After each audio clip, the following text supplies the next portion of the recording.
Hello, welcome back to our last lesson on the rational root theorem in algebra. We have two problems here, and I would consider this to be kind of challenge problems. I want to work good, kind of easy, medium level problems. These are definitely going to be in the harder category. But I want you to get exposed to it. I want you to try them yourself after you see me do them because it really helps build your skills. And also, I like you to see all different types of problems so you actually can handle a variety of different things. Nothing changes when it comes to how we think about the problem. The mechanics of the problem sometimes can get a little more involved. So let's say we have 2x to the third power minus 11x squared plus 16x minus 6, and that's equal to 0. We want to figure out the roots of this equation.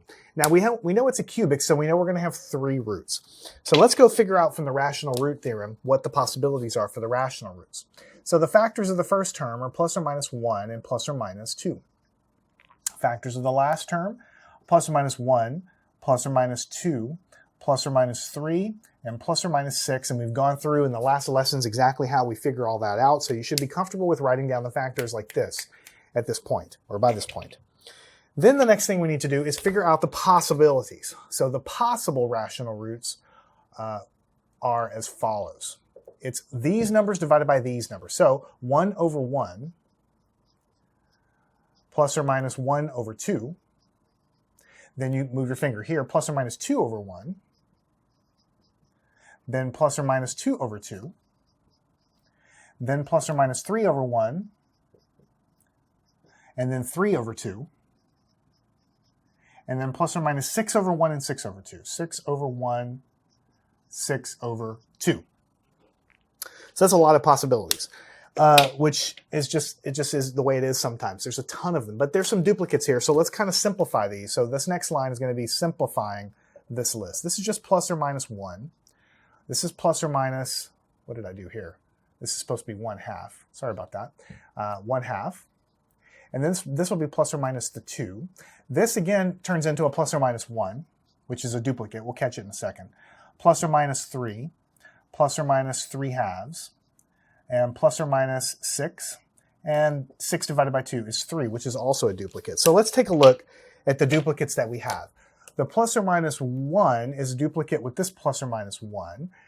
This and this is fine, but we have duplicates right here. Plus or minus the 3, plus or minus the 3. So the final list that you have is going to be, I'll write down final list of possibilities.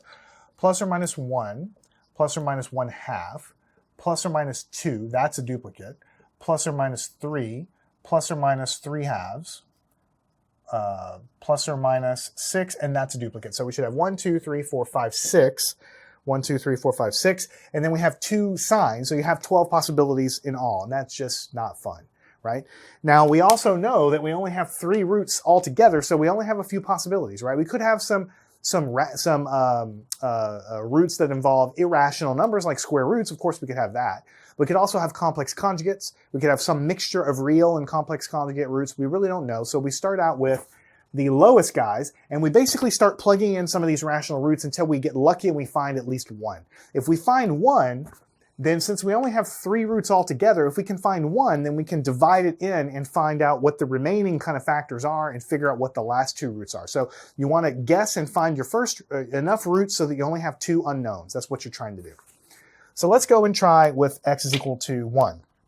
Now in the previous lessons, I've been taking the number 1 and sticking it in here and just putting it in and raising it to the power, and that works just fine.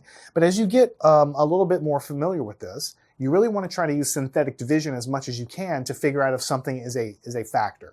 So what you do is, instead of substituting the thing in and see if it equals 0, you divide by that root and see if the remainder is equal to 0. And I've mentioned this many times before, even in the last lesson. It kind of boils down to something like if you take the number 40 and you suspect that 10 might be a factor of 40, but you're not sure, the way you figure it out is you take 40 and you divide it by 10. You go through the whole thing and you get a remainder of 0. If you get a remainder of 0, that means that you were able to divide in an even number of times, and so that, or a whole number of times, and so that means that it was a factor to begin with. But if you take 40 and you divide by 7, you're not going to get, you're going to get some remainder that's not 0, and so that thing was not a factor to begin with. So instead of taking the number 1 and putting it in here and seeing if it equals 0, what we're actually going to do is we're going to divide 1 into this polynomial. So we have a